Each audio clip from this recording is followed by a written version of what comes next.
Allahi wabarakatuh.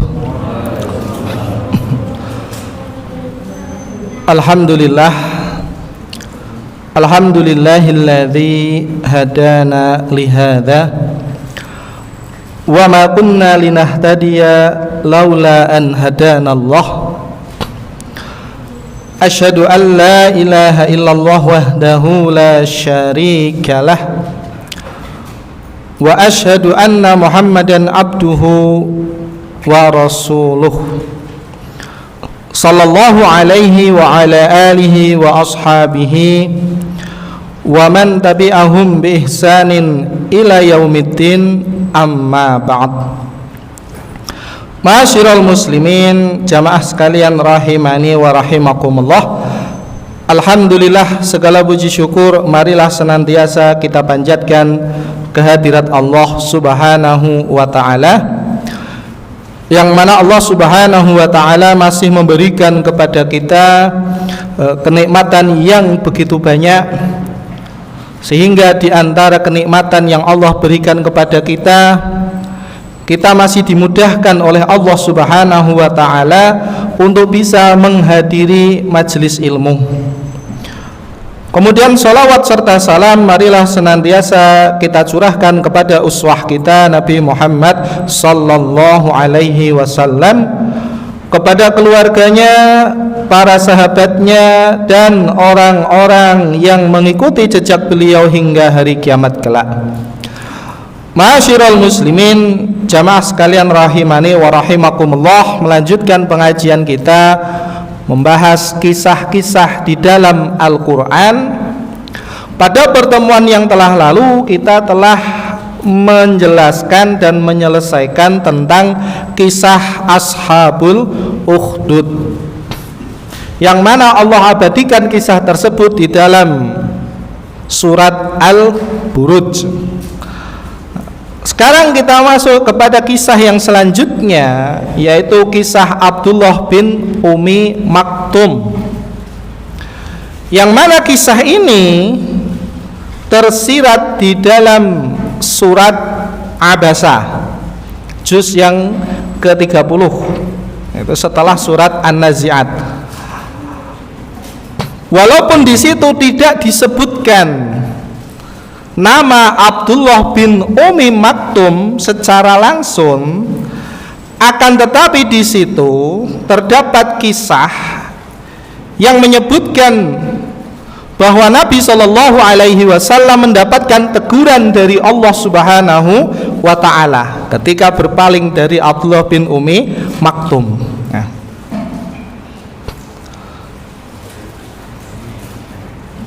Surat Abasa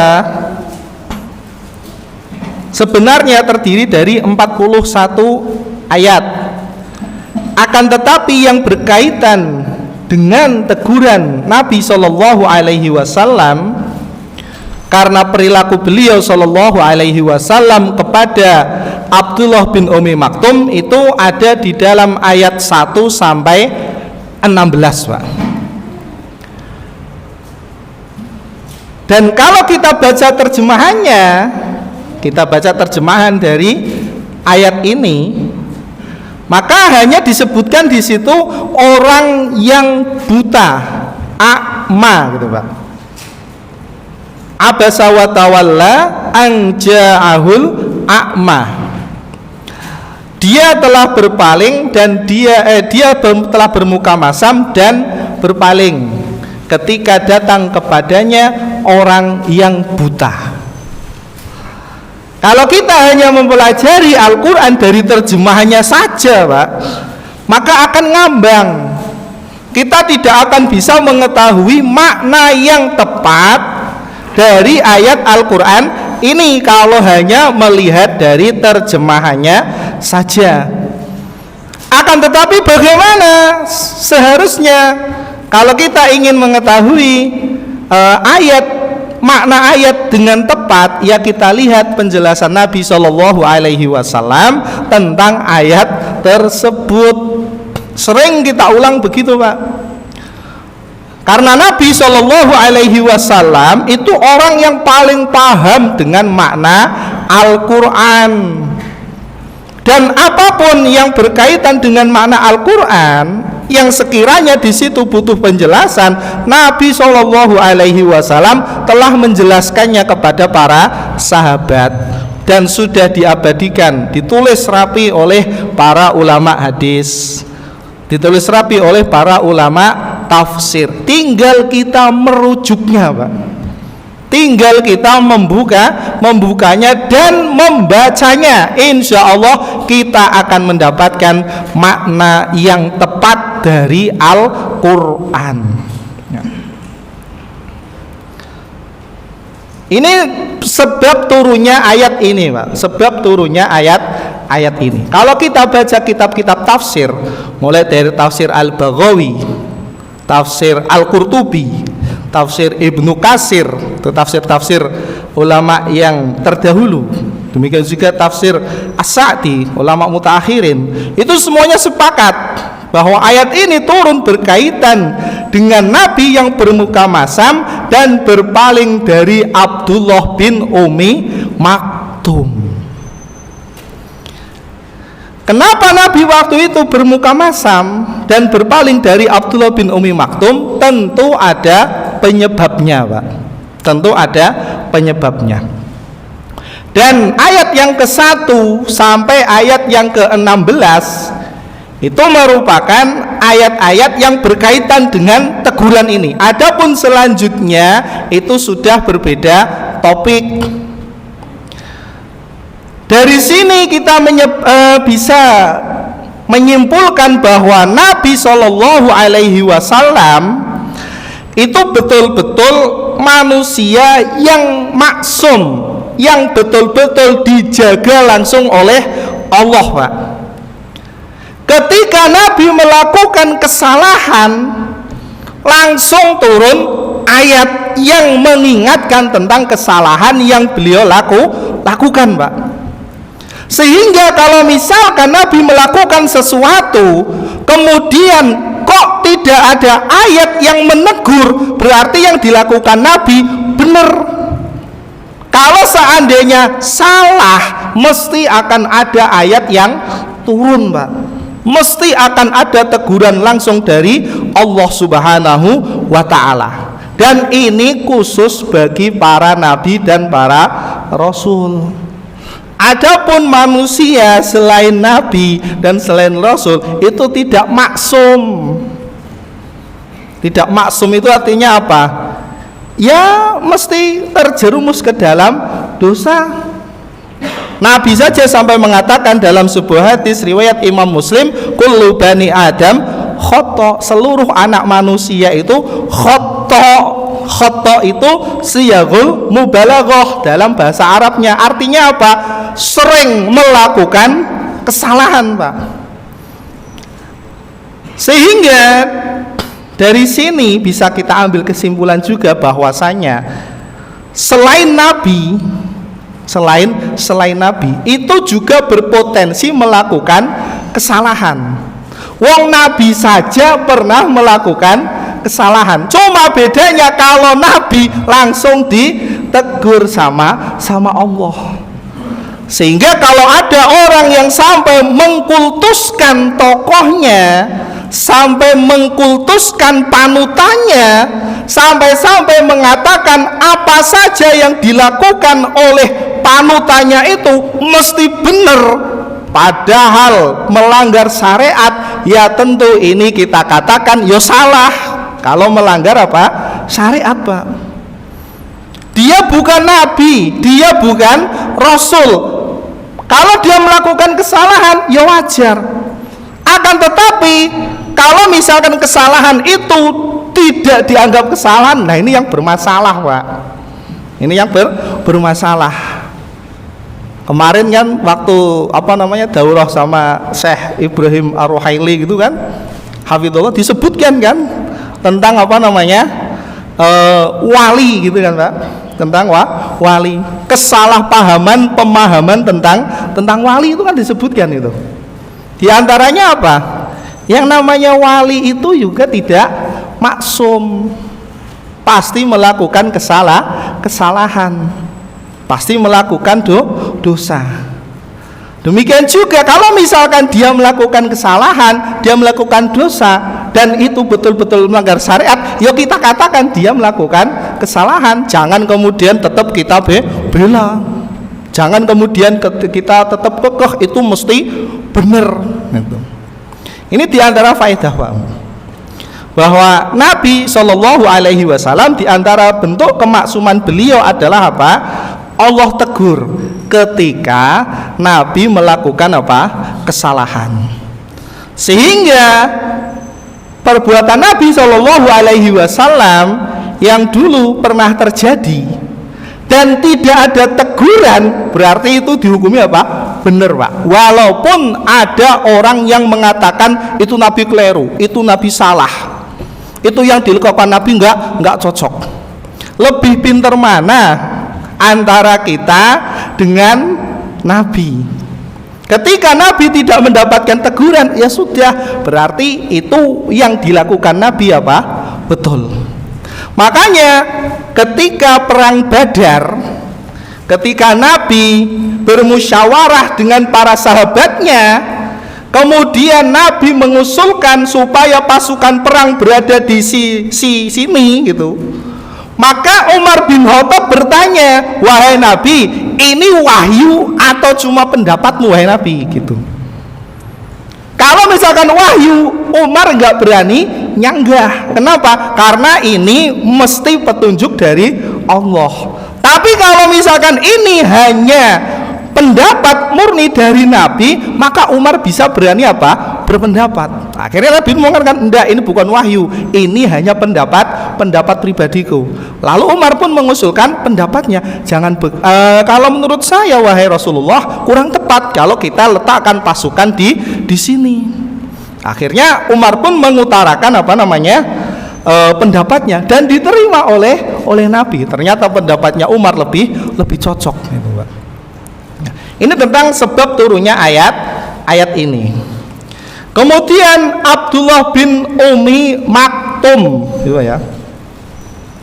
Abdullah bin Umi Maktum itu wafat sekitar tahun 14 Hijriah.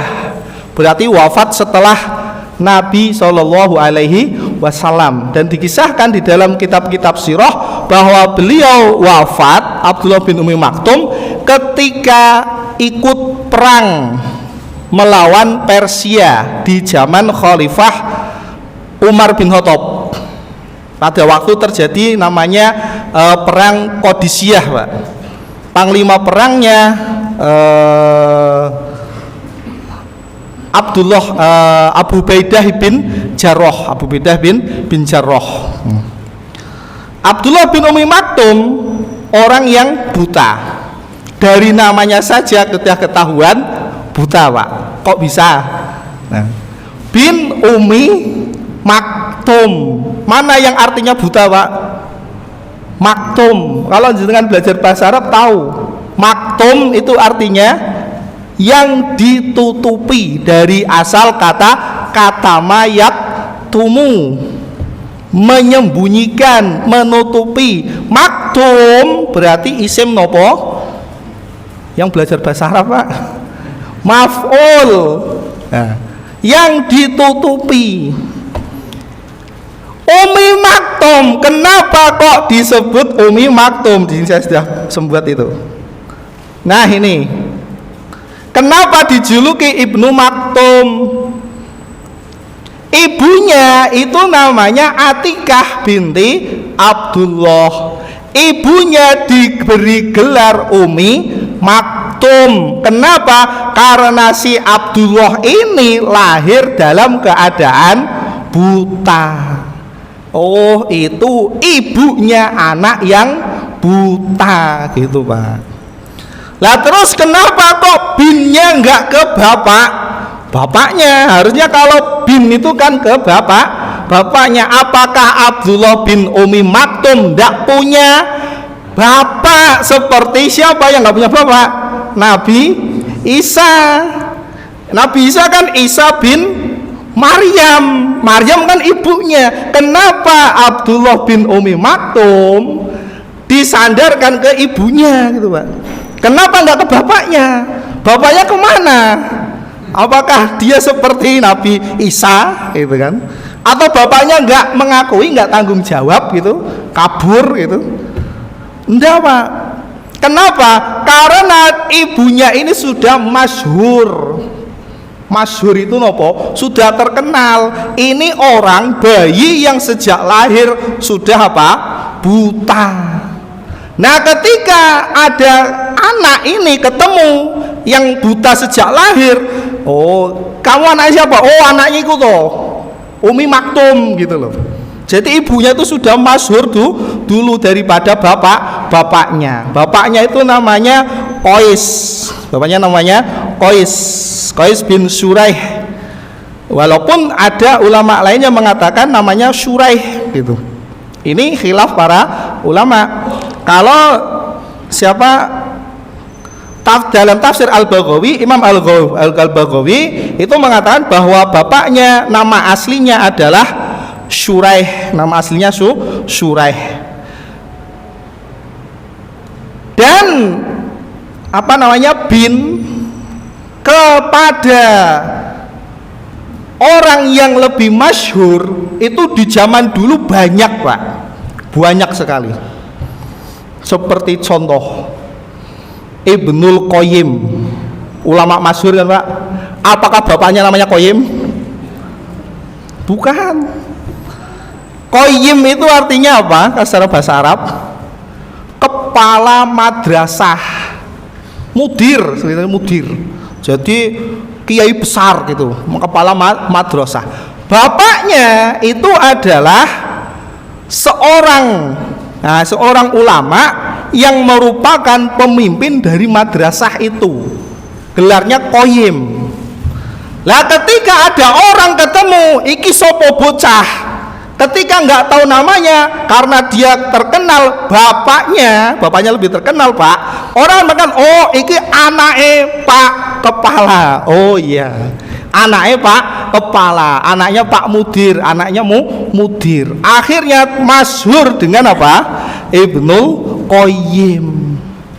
Banyak, Pak, seperti itu. Kalau kita mau apa namanya, meneliti. Imam Syafi'i, apakah namanya Imam Syafi'i, Pak?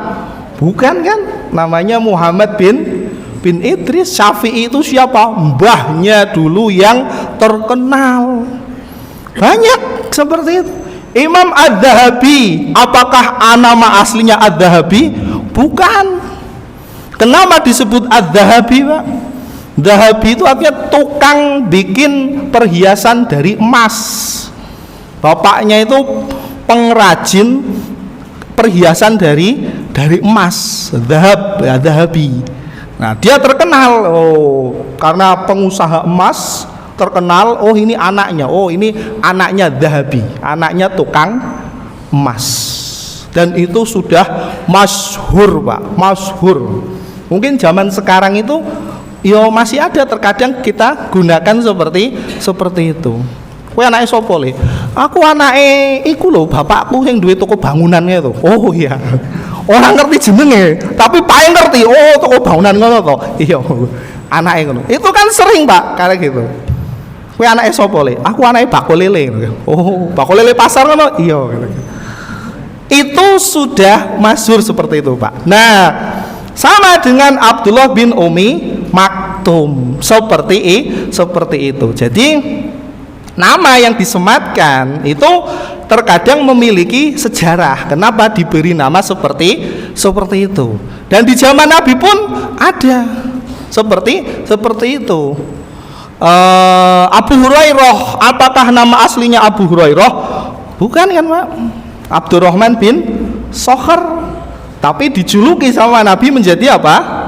Abu Hurairah. Bapaknya kucing, bapaknya anak kucing. Karena pada waktu itu Nabi SAW mencari Abu Hurairah, kemudian dari bajunya keluar anak kucing, makanya dipanggil Abu Hurairah.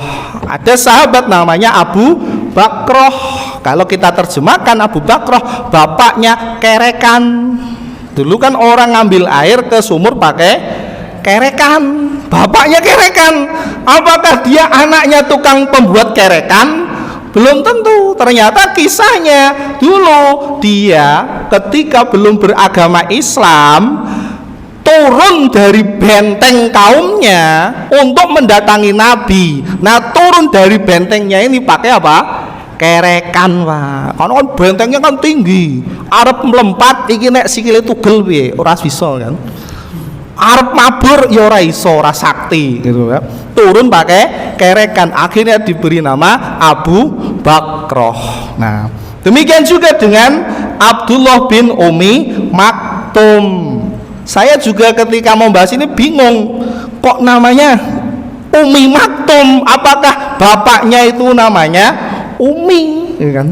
Umi itu kan ibu, itu kan ibu. Ternyata ketika baca, ini asal usulnya, Pak. Ini asal usulnya.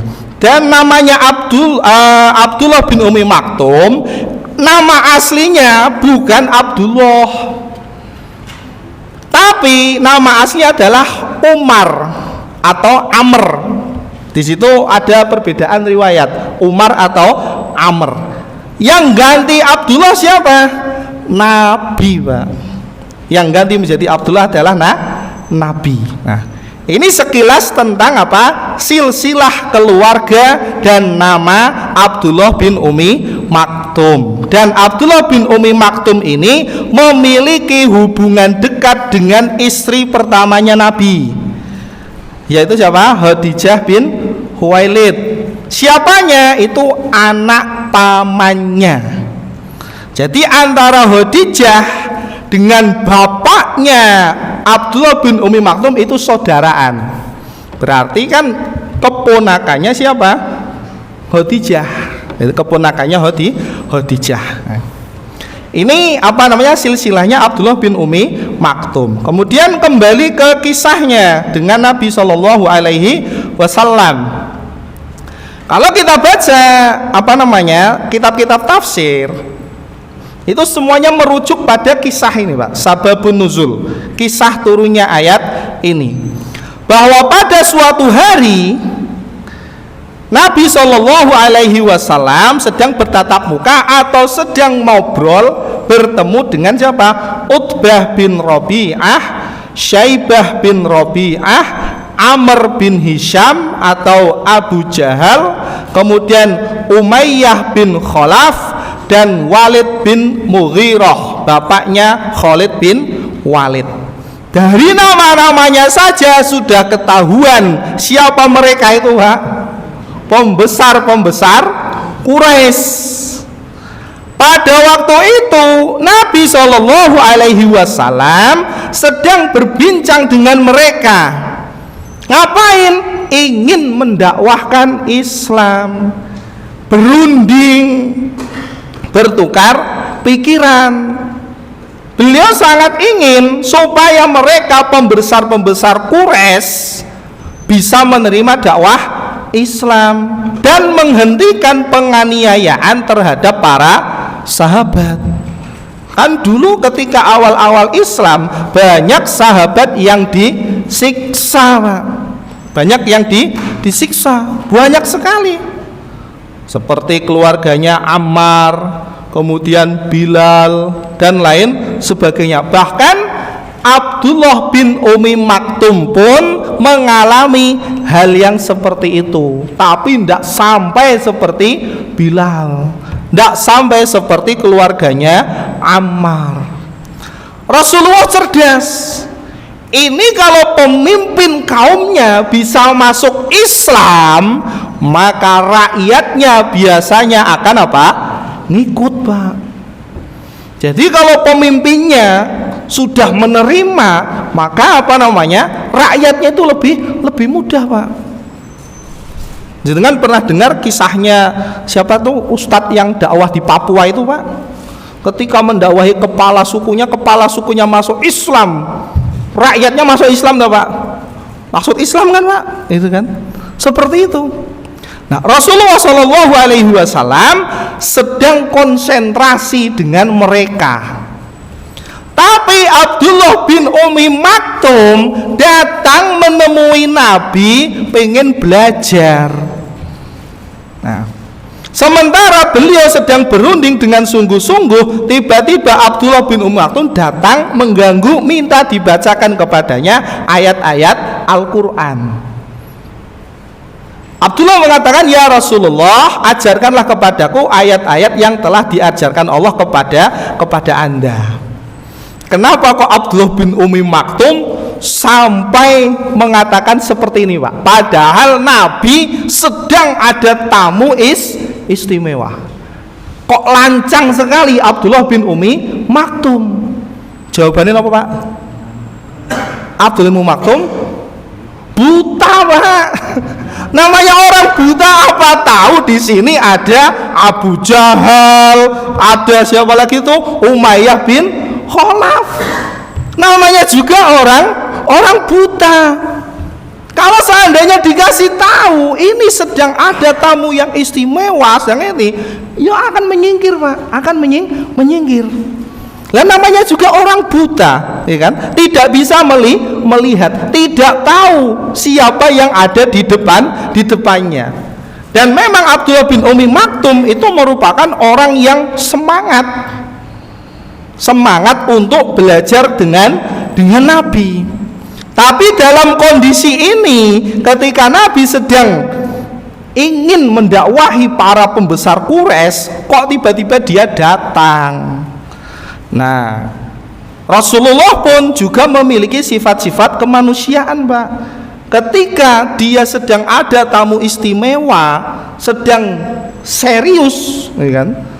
Kok tiba-tiba ada orang datang seperti itu, ya kan?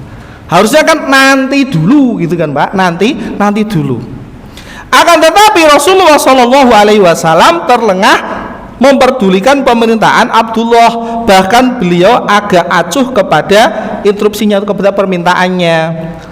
Lalu beliau membelakangi Abdullah, artinya nggak gubris gitu, Pak, nggak gubris, dan melanjutkan pembicaraan dengan pemimpin Quraisy. Mudah-mudahan Islamnya mereka, Islam tambah kuat dan dakwah bertambah lancar. Jadi kisahnya begitu, Pak. Dan memang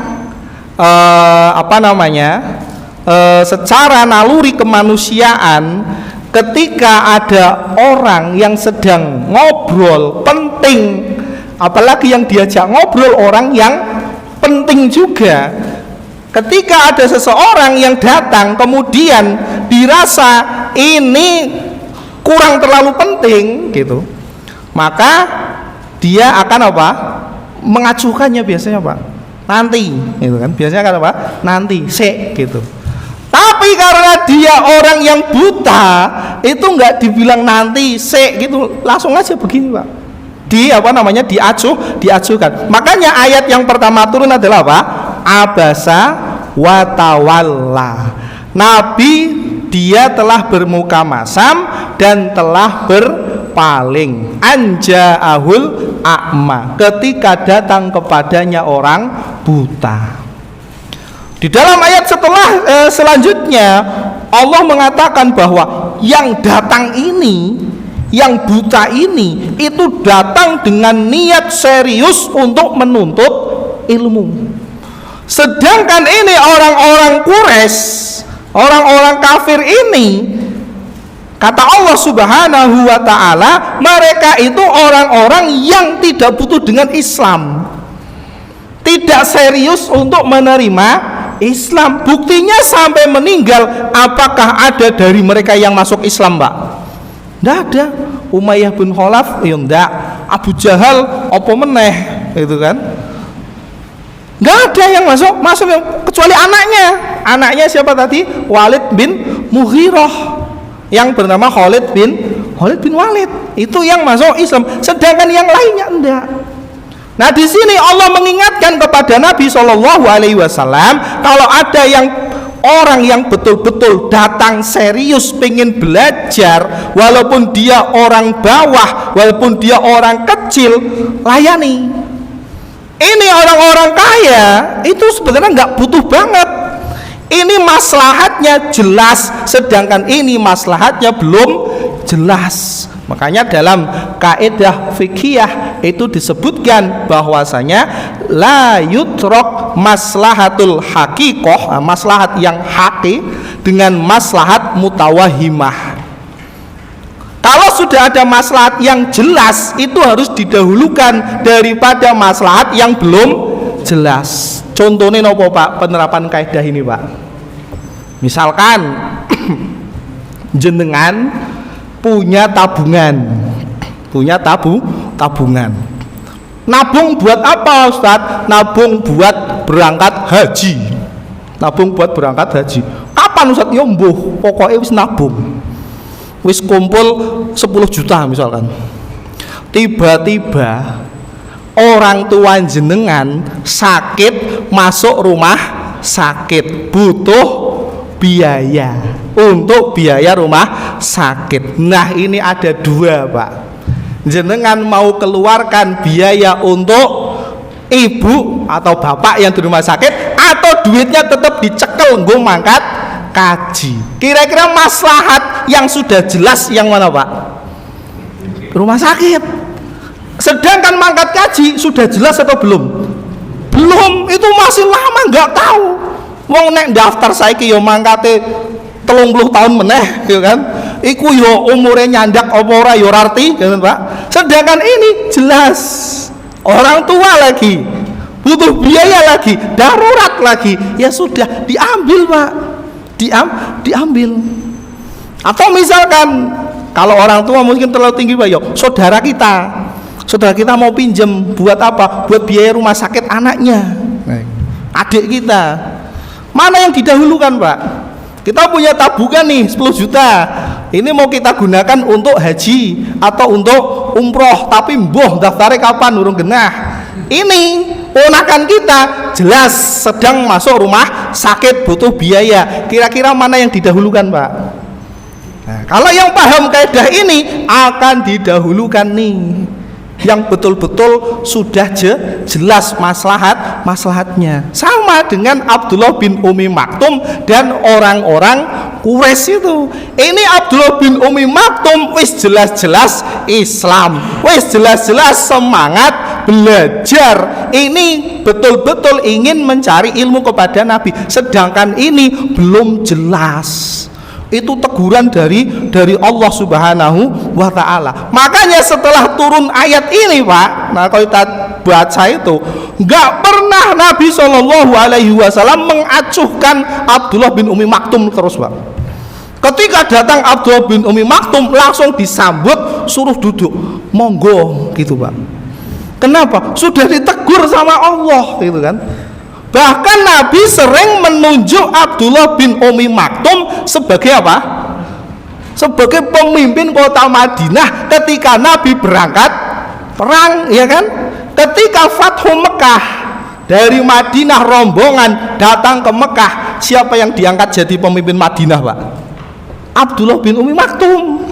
Abdullah bin Umi Maktum. Bahkan dikisahkan Abdullah bin Umi Maktum 17 kali diangkat seperti itu Pak. Kemudian beliau pun juga diangkat menjadi apa?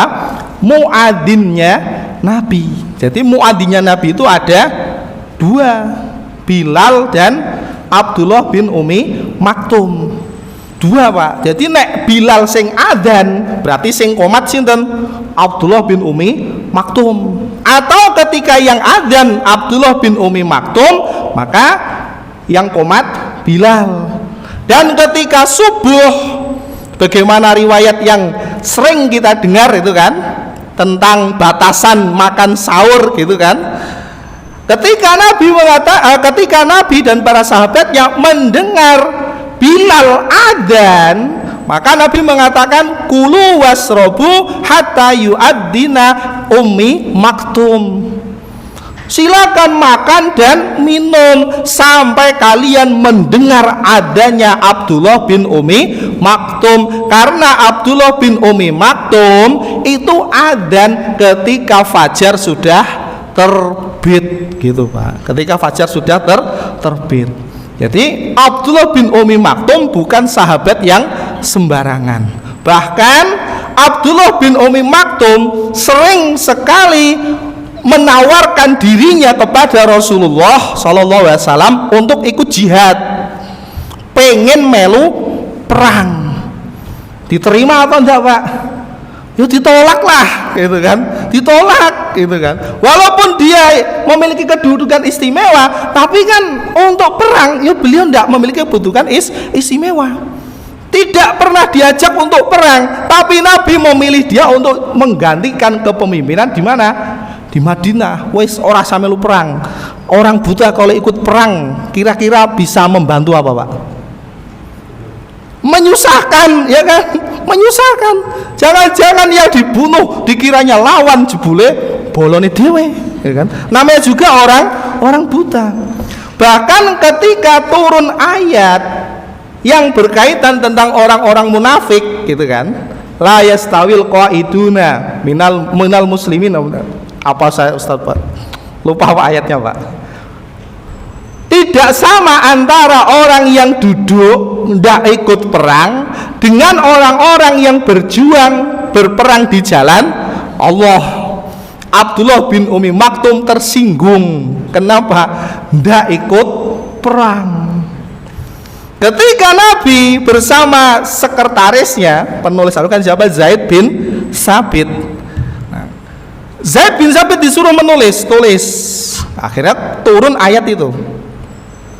Kemudian setelah itu Abdullah bin Umi Maktum berdiri komplain. Kalau begitu Abdullah bin Umi Maktum masuk dong, itu kan? Orang yang duduk ndak ikut berperang. Setelah itu turun ayat lagi. Kecuali orang-orang yang ada udurnya, gitu. Setelah itu Abdullah bin Umi Maktum lega. Walaupun demikian Abdullah bin Umi Maktum sering menawarkan diri untuk ikut berjihad. Nah, ketika di zaman Khalifah Umar bin Khattab, ketika Umar bin Khattab ingin menyerang Persia, ingin menaklukkan kerajaan sana, ingin mengganti dengan kekuasaan Islam yang adil, dari kerajaan dolim menjadi kerajaan yang adil, gitu. Umar memerintahkan para gubernurnya untuk mengirimkan pasukan, orang-orang yang siap untuk berjihad. Nah, Abdullah bin Umi Maktum ikut. Kemudian dia mengatakan apa? Aku ingin ikut sebagai pembawa bendera, itu, Pak. Dan dia mengatakan aku ndak bakal mundur. Kenapa nggak bakal mundur, Pak? Nah, mundur ini kan? Nanti dikiranya mundur, tiba-tiba maju, kan? Dia tetap akan membawa bendera terus, itu kan? Akhirnya betul diangkat jadi pembawa bendera perang pada saat perang Qadisiyah. Perangnya berlangsung beberapa hari. Ketika hari pertama imbang, kedua imbang, ketiga imbang, hari keempat baru Persia kalah.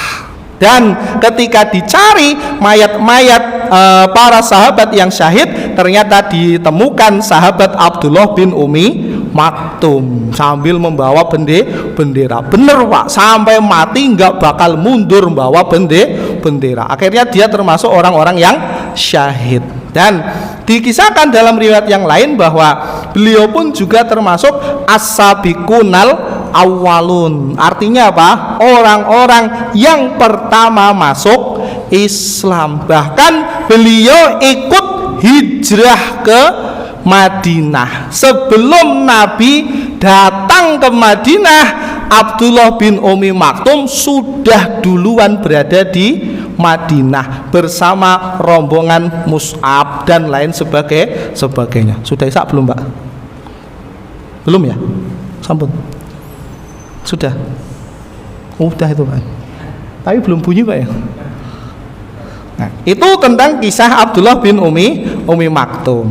Dan kisah berpalingnya, kenapa Nabi Shallallahu Alaihi Wasallam berpaling, itu kalau kita amati dari ayat ini, wa ma yudrika la'allahu yazakka. Apakah kamu tahu, wahai Nabi, barangkali yang datang ini, orang yang buta ini betul-betul ingin menyucikan hati.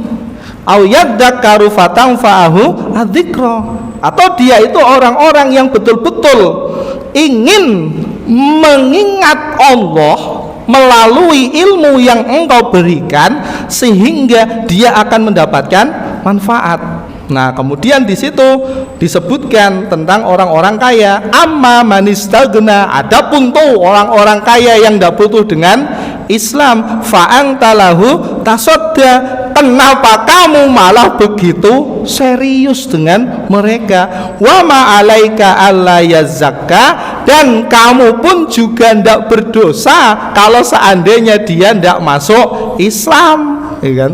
Wa amma man ja'aka yas'a wa huwa yakhsha, dan adapun orang yang datang kepadamu dengan bersegera, wa huwa yakhsha, dan dia dalam kondisi memiliki rasa takut kepada Allah, fa'angta anhu talaha, dan kamu ternyata melalaikan orang tersebut. Jadi dikisahkan ketika Rasulullah SAW meninggalkan Abdullah bin Umi Maktum, kemudian meninggalkan rombongan orang-orang Quraisy, tiba-tiba beliau berhenti.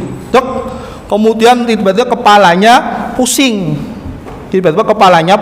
Pusing. Nah, ketika itu langsung turun ayat ini. Nah, kalla innaha tadhkirah, sekali-kali tidak, sesungguhnya itu yang barusan itu adalah apa? Peringatan bagi Rasulullah sallallahu alaihi wasallam. Baik, wallahu ta'ala alam bisawab. Inilah pengajian kita pada malam hari ini yang mengisahkan tentang kisah Abdullah bin Umi Maktum. Jadi faedahnya adalah apa? Jangan meremehkan orang kecil, Pak. Siapa tahu orang kecil ini justru yang lebih baik di sisi Allah. Jangan remehkan. Kita tutup dan kita akhiri dengan doa kafaratul majlis. Subhanakallahumma wa bihamdika asyhadu an la ilaha illa anta astaghfiruka wa atubu ilaih. Assalamualaikum warahmatullahi wabarakatuh.